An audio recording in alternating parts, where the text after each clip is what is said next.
మరి మరి ఈ పెద్దల సభకు ఎవరనేది మరికొంత కాలంలో మనకి తేలిపోయే అవకాశం ఉంది. దీనికి సంబంధించి అందరూ కూడా ఢిల్లీలోనే మకాం వేసినట్టుగా కూడా మనకి అర్థమవుతుంది.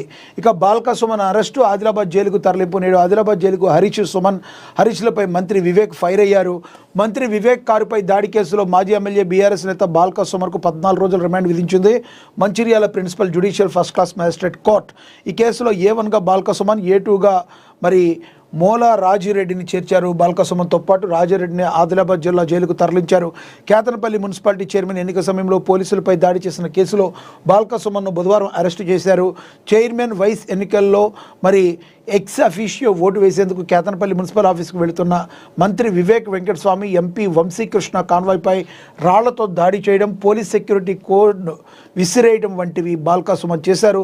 తన అనుచరులను రెచ్చగొట్టి దాడి చేయించడంలో కీలక పాత్ర పోషించారు బాల్క సుమన్.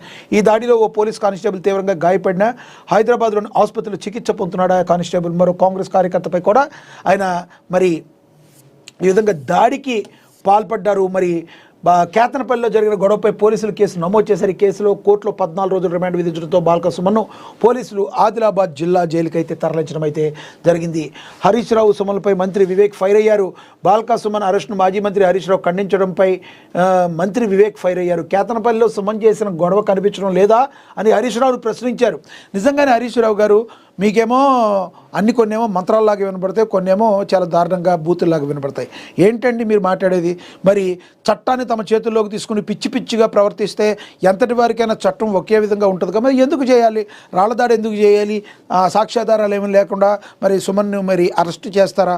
మీరు మాత్రం ఏ రకంగా మరి ఖండిస్తారు? చట్టం తాను చేసుకుపోతుంది, తప్పు చేస్తే శిక్ష అనిపిస్తారు, లేకపోతే కంపల్సరీ బయటకు వస్తారని చెప్పాల్సింది పోయి మీరు ఎట్టబడితే అట్ట మాట్లాడతారని వివేక్ వెంకటస్వామి గారు కూడా మరి ఖండించారు. దీనైతే బాల్క సుమన్ అరెస్ట్ని మున్సిపల్ ఎన్నికల్లో భాగంగా హరీష్ రావును కూడా కేతనపల్లి వచ్చి ప్రచారం చేశాను, కానీ మేము ఎవరిని అడ్డుకోలేదని పేర్కొన్నారు. కాంగ్రెస్ అధికారంలోకి వచ్చిన 2 ఏళ్లలో బీఆర్ఎస్ నేతలను అక్రమంగా అరెస్టు చేయలేదని తెలిపారు. అదే బీఆర్ఎస్ హయాంలో తెలంగాణ ఉద్యమకారుడు ప్రొఫెసర్ కోదండరాంను అర్ధరాత్రి అరెస్ట్ చేశారని గుర్తు చేశారు. కేతనపల్లి మున్సిపాలిటీలో అసలు గొడవ లేదని, బాల్క సుమన్ కావాలని గొడవ క్రియేట్ చేశారని తీవ్ర ఆగ్రహం వ్యక్తం చేశారు. తాము ఓటు వేసేందుకు వెళుతుంటే సుమన్ మా వెహికల్పై రాళ్లు రువ్వారన్నారు. ఇక బీఆర్ఎస్ వాళ్ళను పోలీసులు ఎక్కడ అడ్డుకోలేదని కూడా ఆయన తెలిపారు. కాబట్టి బాల్క సుమన్ని అరెస్టు చేసినట్లుగా అయితే తెలవటం అయితే జరిగింది.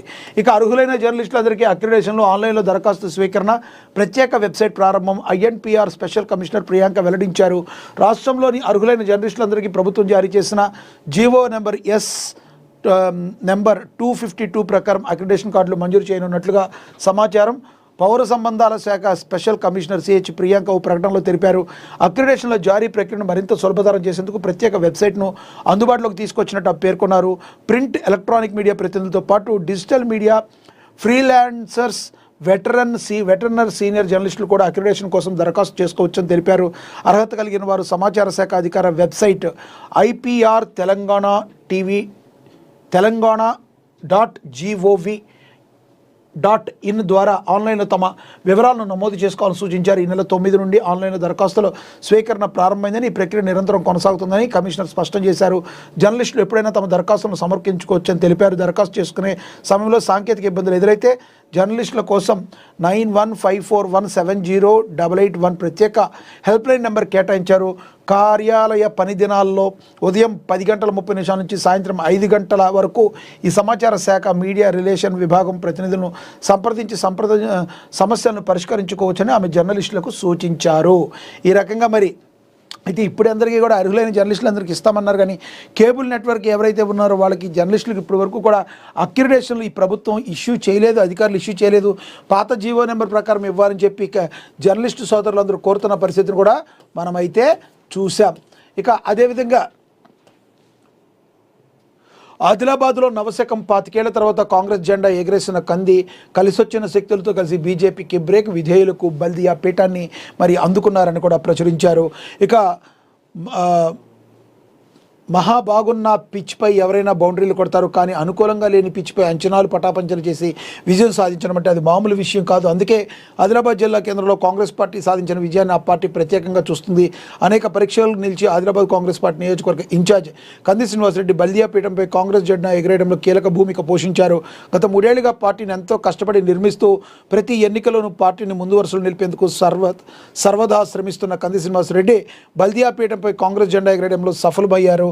కాంగ్రెస్ను గెలిపించడమే కాకుండా తనకు అత్యంత విధేయ కుటుంబానికి చైర్పర్సన్ పదవి వచ్చేలా ఒప్పించి మెజారిటీ సాధించారు. తనకు అత్యున్నత సన్నిహితుడు 2 ఏళ్లుగా తన ముఖ్యానుచరులుగా ఒకటిగా పార్టీ పురోగతికి కీలకంగా పనిచేస్తూ విధేయతతో అంకితభావంతో ఉన్న బండారి సతీష్ కుటుంబానికి నియోజకవర్గంలో అతి కీలకమైన మున్సిపల్ చైర్పర్సన్ పీఠాన్ని కంది కట్టబెట్టించారు. ఇన్ని ఇబ్బందులు ఎదురైనా తన రాజకీయ చాణక్యంతో అనుకున్న వారికే పట్టం కట్టడానికి కంది శ్రీనివాసరెడ్డి చేసిన కృషి ఫలించింది. కంది శ్రీనివాసరెడ్డి 25 స్థానాల్లో గెలిచేందుకు పక్కాగా ప్లాన్ చేసినప్పటికీ టికెట్ల కేటాయింపు సమయంలో పోటీతత్వం చివరిలో అనేక సమీకరణాలు ముందుకొచ్చిన అందరినీ కలుపుకుపోయే ఉద్దేశంతో మౌనంగా భరించి అనుకున్న స్థానాలు మరి కొంత రాకున్నప్పటికీ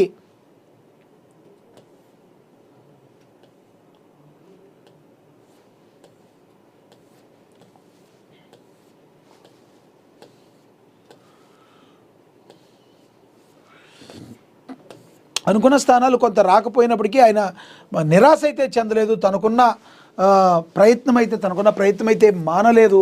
మరి ఆదిలాబాద్ కంది శ్రీనివాసరెడ్డి ఆ రకంగా మరి ఆయన ముందుకు దూసుకుపోయారు అని చెప్పాలి. ఇక ఆదిలాబాద్ నవశకంలో భాగంగా మరి ఆయన తనదైన వ్యూహంతో 5గురిని తన వారిని ఇండిపెండెంట్గా కూడా గెలిపించుకొని ఇతరులకు కలుపుకొని కాంగ్రెస్ పార్టీకి మున్సిపల్ పీఠం దక్కేలా ప్లాన్ బితో కృషి చేశారు. ఇక ఆ విధంగా కంది శ్రీనివాసరెడ్డి తనదైన మార్కును అయితే ఆదిలాబాద్లో చూపించారు. ఇక ఓవరాల్గా ఇక ఆదిలాబాద్ యొక్క డెవలప్మెంట్ మీద కూడా ఒక రకంగా ఆయన దృష్టి పెట్టారు అనుకోవచ్చు. ఆయనకి ఇప్పటికే కూడా ఆదిలాబాద్ వ్యాప్తంగా కూడా మంచి పేరు ప్రఖ్యాతులు ఉన్నాయి.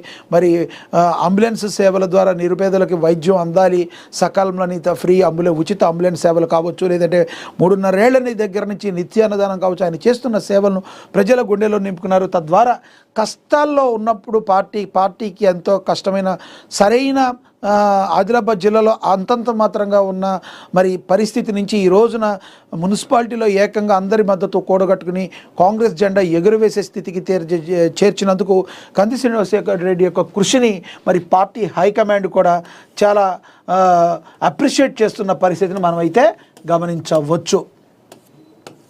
ఇక అదేవిధంగా అమెరికా భారత్ మధ్య సబ్సీ కేబుల్ రూట్ అని లక్షల మందికి ఉద్యోగ అవకాశాలని గూగుల్ CEO సుందర్ పిచాయ్ తెలిపారు.